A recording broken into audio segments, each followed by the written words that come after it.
Hi, Coach Kyle Harris from the Bob Harris Baseball School in Green Springs, Ohio, and I wanted to talk about randomized training and failure in practice.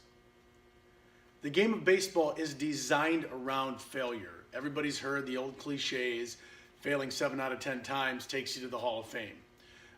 In youth ball, we don't champion 300 batting averages like they do in pros, but it's the same concept. So what we have to do is we have to create a culture where failure is key. Failure is what we're searching for within a practice environment.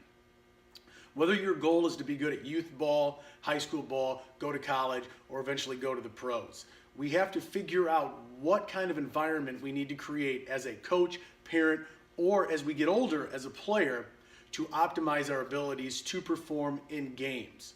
So randomized practice is something that needs to be done in order to create that kind of environment. What randomized practice is taking the skills that you've learned in a controlled environment, such as hitting off a tee, side toss, or soft toss, or doing front flips, and moving to a more dynamic environment, such as live hitting off of a pitcher or batting practice off of a coach where they're changing things up.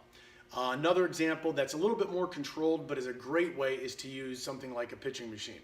Now with randomized practice, what we're doing is we're creating certain situations where it's more difficult for the hitter to succeed, or the position player or the pitcher, whatever you're working on. We're going to use the example of a hitter. When we're on a tee, the ball's not moving. It's safe to say that if you want to be a good or above average or an elite level player, you should be able to repeat your swing mechanics and be very, very successful hitting off a tee because the ball's not moving.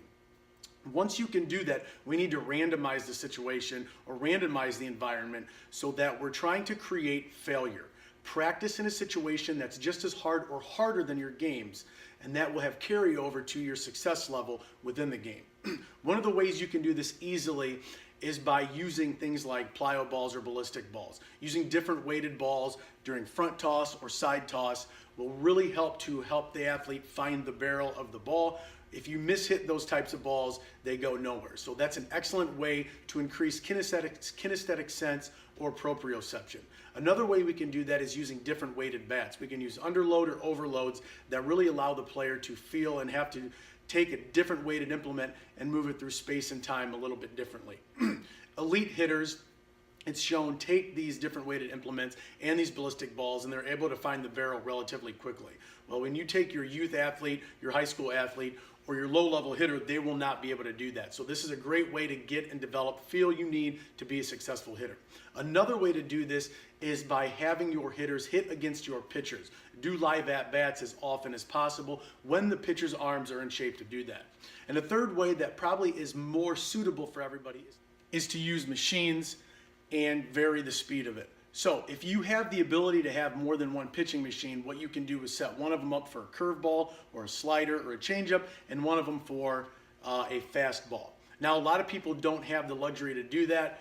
Here at our school, we actually have several pitching machines, so what we'll do is set more than one up. We'll set 2 or 3 up, and we'll have them throwing different balls, whether it's different locations, different velocities, or different types of pitchers. We can set up a fastball and a curveball. We can set up low and away, up and in, and we randomize what pitch is coming.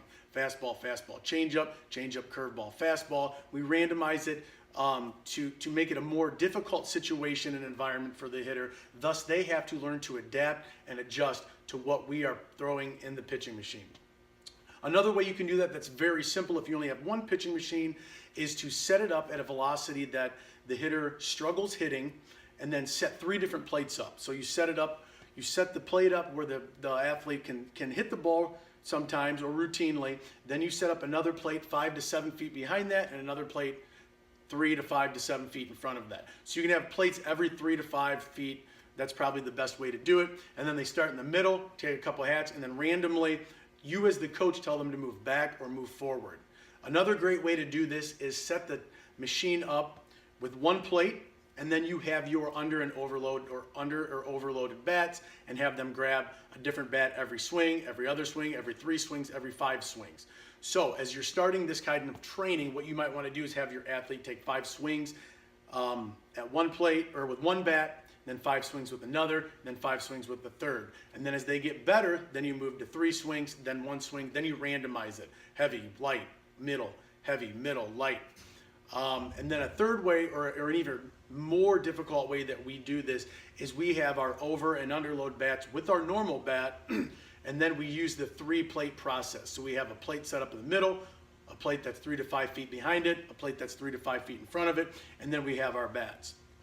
At the closer plate, where you're having to deal with greater velocities, we use the overload bat. At the middle plate, we use our game bat, and then at the farther plate, where it's going to be more like a changeup or a slow pitch, we use the lighter bat. Thus, they have to be very, very quick on the front plate. They have to find that kinesthetic feel or sense or that proprioception on the far plate because we're using a lighter bat, and they have to wait longer. And then we have our normal bat in the middle.